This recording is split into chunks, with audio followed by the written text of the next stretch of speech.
आप जानते हैं कि परमेश्वर स्वर्ग में अपने सिंहासन पर बैठता है और वो सिंहासन कैसा दिखता है? परमेश्वर ने मूसा को जो 10 आज्ञाएं सीने पहाड़ पर दी थी, वो परमेश्वर ने कैसे लिखी थी? यहेजकेल भविष्यद्वक्ता ने परमेश्वर के विषय एक दर्शन देखा, जिसमें स्वर्गदूत परमेश्वर के सिंहासन को उठाकर ले जा रहे थे। यहेजकेल अध्याय 1 उसकी 26 आयत में लिखा, जो आकाश मंडल उनके सिरों के ऊपर था, उसके ऊपर मानो कुछ नीलम का बना हुआ सिंहासन था। इस सिंहासन के ऊपर मनुष्य के समान कोई दिखाई देता था। बाइबल बताती है कि परमेश्वर का सिंहासन नीलम का बना है, जिसे नील मणि भी कहते हैं और इंग्लिश में सैफायर कहते हैं। परमेश्वर का सिंहासन नीलम से जड़ा हुआ नहीं है, वो पूरा का पूरा नीलम का पत्थर है, जिसे इस तरह से तराशा गया है कि बैठने की जगह बन सके। आपको जानकर बड़ी हैरानी होगी कि नीलम बनता कैसे है। नीलम पत्थर बहुत भारी गर्मी में बनता है और ज्यादातर ये ज्वालामुखी चट्टानों में पाया जाता है। यहेजकेल अध्याय 28 में हमें शैतान के बारे में बताया जाता है कि वो पहले अभिषिक्त स्वर्गदूत था और वो स्वर्ग में आग वाली मणियों में आग वाले पत्थरों के बीच चलता फिरता था। यहेजकेल अध्याय 28 उसकी 13 आयत में शैतान के बारे में लिखा है, तू छाने वाला अभिषिक्त करूब था, यानी स्वर्गदूत था। मैंने तुझे ऐसा ठहराया कि तू परमेश्वर के पवित्र पर्वत पर रहता था। तू आग सरीखे चमकने वाले मणियों के बीच चलता फिरता था। ये स्वर्गदूत आग वाली मणियों के बीच क्यों चलता फिरता था? नील मणियों का, नीलम के पत्थर का परमेश्वर के साथ क्या लेना देना है? परमेश्वर के सिंहासन को नीलम का पत्थर या फिर नील मणि का बना क्यों कहा गया है? इसके लिए ये जानना होगा कि नीलम का पत्थर बनता कैसे है। क्या आप जानते हैं कि जिन तख्तियों पर, जिन टैबलेट्स पर परमेश्वर ने मूसा को 10 आज्ञाएं दी थी, वो नीलम के पत्थर की बनी थी। परमेश्वर के सिंहासन को नीलम का पत्थर या फिर नील मणि का बनाया गया क्यों कहा गया है? नील मणियों का परमेश्वर के साथ क्या लेना देना है? इसके लिए हमें ये जानना होगा कि नीलम का पत्थर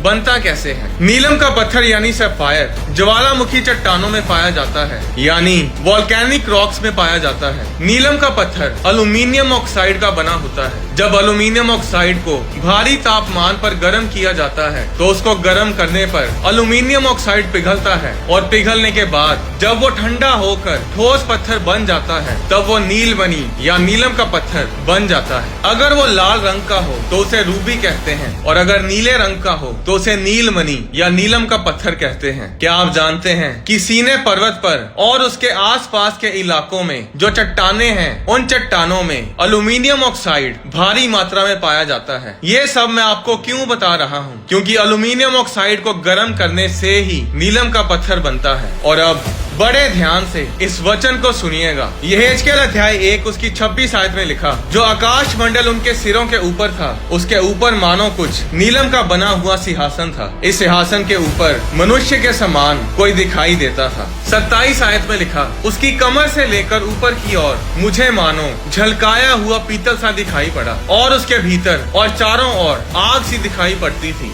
फिर उस मनुष्य की कमर से लेकर नीचे की ओर भी मुझे कुछ आग सी दिखाई पड़ती थी, और उसके चारों ओर प्रकाश था। इस वचन में लिखा है कि जो सिंहासन पर बैठा है, वो ऊपर से लेकर नीचे तक आग ही आग है। इब्रानियों अध्याय 12 उसकी 29 आयत में लिखा, क्योंकि हमारा परमेश्वर भस्म करने वाली आग है। बाइबल बताती है कि यहोवा परमेश्वर आग है। और जब उसने सीने पर्वत पर मूसा को 10 आज्ञाएं तख्तियों पर लिख कर दी, तो परमेश्वर ने वो अपनी आग वाली उंगली से लिखी। निर्गमन अध्याय 31 उसकी 18 आयत में लिखा, जब परमेश्वर मूसा से सीने पर्वत पर ऐसी बातें कर चुका, तब उसने उसको अपनी उंगली से लिखी हुई साक्षी देने वाली पत्थर की दोनों तख्तियां दी। और जब परमेश्वर ने अपनी आग वाली उंगली से पत्थरों पर 10 आज्ञाएं लिखी, तो उस भारी आग की वजह से वो पत्थर नीलम यानी सैफायर में बदल गया। तो वो तख्तियां जिन पर 10 आज्ञाएं लिखी थी, क्या वो सच में नीले रंग की थी? गिनती अध्याय 15 उसकी 37 आयत में यहोवा ने मूसा से कहा, इजराइलियों से कह कि अपनी पीढ़ी पीढ़ी में अपने वस्त्रों के छोर पर झालर लगाया करना, और एक एक छोर की झालर पर एक नीला फीता लगाया करना, और वह तुम्हारे लिए ऐसी झालर ठहरे जिससे जब जब तुम उसे देखो, तब तब यहोवा की सारी आज्ञाएं तुमको स्मरण आ जाएं और तुम उनका पालन करो। नीले रंग का फीता क्यों परमेश्वर की आज्ञाओं को स्मरण दिलाएगा? क्योंकि वो तख्तियां, वो टैबलेट्स जिन पर 10 आज्ञाएं लिखी गई थी वो नीले रंग के पत्थर पर यानी नीलम पर लिखी गई थी। और परमेश्वर ने मूसा से कहा था कि इजरायलियों के कपड़ों के छोर यानी कपड़ों के किनारों पर झालर में नीले रंग का फीता लगाया जाए, ताकि जब जब वे उसे देखें तो परमेश्वर की आज्ञाओं को याद करें। यीशु मसीह भी जो कपड़े पहनते थे उनके कपड़ों की झालर में नीले रंग का धागा होता था, और इसी धागे को छूकर 12 साल से लहू बहने की बीमारी से पीड़ित औरत ने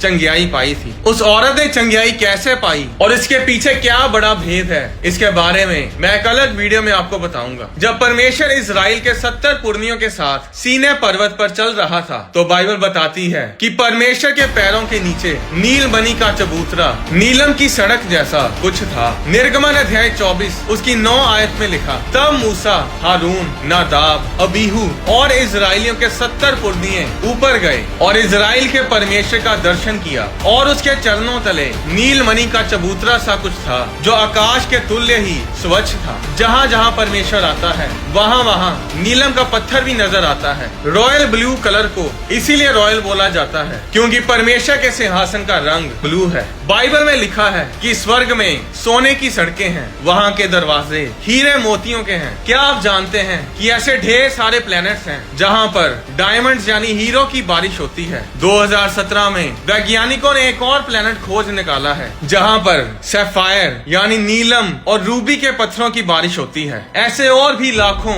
और खरबों की मात्रा में कई प्लैनेट्स हैं जहाँ पर इस तरह के अनमोल पदार्थ पाए जाते हैं। और इसीलिए आपने देखा होगा कि जहाँ पर परमेश्वर की हजूरी होती है वहाँ पर कई चर्चिज में, कई प्रार्थना सभाओं में आप गोल्ड डस्ट को और नीलम के पत्थरों को, छोटे छोटे हीरों को आप लोगों के हाथों पर या चर्च में, चर्च की जमीन पर आते हुए देखेंगे। क्योंकि जब स्वर्ग वहाँ आता है, जब परमेश्वर वहाँ आता है तो ये चीजें भी कई बार वहाँ पर नजर आती हैं। अब सोचने की बात यह है कि जो परमेश्वर इतना महान हो, जो परमेश्वर इतना अमीर हो कि जिसने इस सारी दुनिया को बनाया, जिसने ऐसे ग्रह बनाए, ऐसे प्लैनेट्स बनाए कि जहाँ पर बारिश ही हीरों की, नीलमणियों की होती हो, जहाँ पर सड़कें सोने की बनी हो, उसने अपने लोगों से ये क्यों कहा कि सारे दशमांश मेरे भंडार में ले आओ? या परमेश्वर ने ऐसा क्यों कहा कि अपनी फसल की, अपनी कमाई की पहली उपज मेरे पास लेकर आओ? परमेश्वर ने अपने लोगों को दशमांश और भेंटे लाने को क्यों कहा? परमेश्वर ने लोगों से ऑफरिंग्स क्यों मांगी? बहुत से लोग पूछते हैं कि क्या हम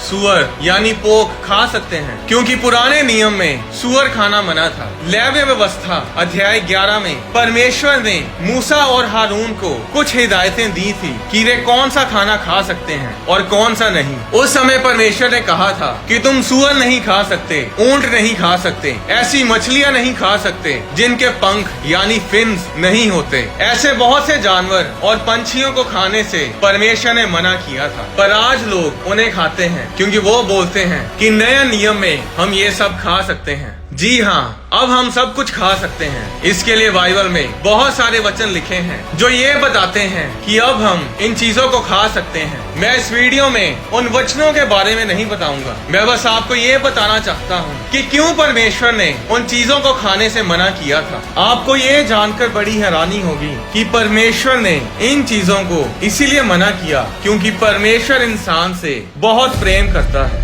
जो चीजें परमेश्वर ने खाने से मना की थी वो सब मनुष्य के शरीर के लिए हानिकारक हैं। वैज्ञानिकों ने ये रिसर्च की है कि जो मछलियाँ और समुद्री जानवर परमेश्वर ने बाइबल में मना किए हैं उनसे कैंसर होता है, टाइफाइड होता है, हेपेटाइटिस होता है, और ये बात वैज्ञानिकों को अब पता चली है। क्या आप जानते हैं कि सुअर में भी ऐसे पदार्थ पाए जाते हैं जो इंसानी शरीर के लिए हानिकारक हैं? परमेश्वर ने लोगों से कहा था कि जिस भी जानवर को तुम खाओ तो ध्यान रखना कि तुम उसको उसके खून के साथ ना खाना। क्या आप जानते हैं कि जो बीमारियां और गंदगी शरीर में होती हैं वो सब खून में होती हैं। आज जब किसी को भी कोई बीमारी होती है तो वो सबसे पहले उसका ब्लड टेस्ट करते हैं क्योंकि ब्लड में ही सब बीमारियां होती हैं। इसीलिए परमेश्वर ने लोगों से कहा था कि जब वे किसी भी जानवर को खाएं तो उसका खून पूरी तरह से निकाल कर फिर उसे खाएं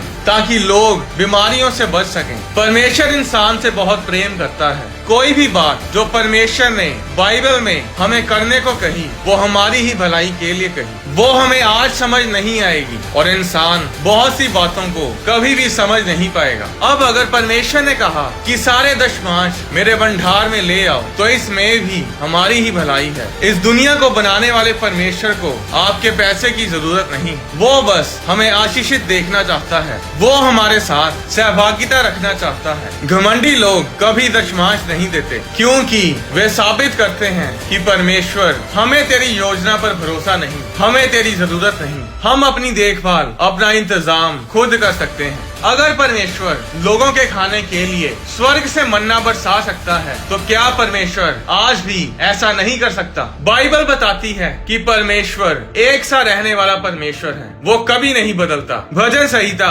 अध्याय 24 में लिखा, पृथ्वी और जो कुछ उसमें है यहोवा ही का है, जगत और उसमें निवास करने वाले भी। बाइबल बताती है कि सब कुछ यहोवा ही का है, सब लोग यहोवा ही के हैं। आपके घर के बर्तन, आपका फोन, आपका घर, सब कुछ यहोवा ही का है। अब अगर आप दशमांश नहीं देंगे तो परमेश्वर आपको कुछ नहीं कहेगा। जिस तरह अब नए नियम में आप मना किए हुए उन जानवरों को खाने से कोई गुनाह तो नहीं करोगे, पर उनको खाने से उनसे होने वाली बीमारियों का असर आपके शरीर में जरूर नजर आएगा। उसी तरह अब नए नियम में दशमांश ना देने से आप गुनाह तो नहीं करोगे, पर आप कभी भी पैसे में आशीषित नहीं हो पाएंगे। इसके बारे में मैं एक अलग वीडियो में आपको बताऊंगा। पर अगर आप कर्जे में हैं और कर्जे से आजाद होना चाहते हैं, तो उसके लिए आपको अपने दशमांश और अपनी भेंटों को अपने चर्च में बोना होगा। और आपका दशमांश किसी YouTube चैनल को नहीं जाना चाहिए, आपका दशमांश आपकी चर्च को जाना चाहिए, जहाँ से आप आत्मिक उन्नति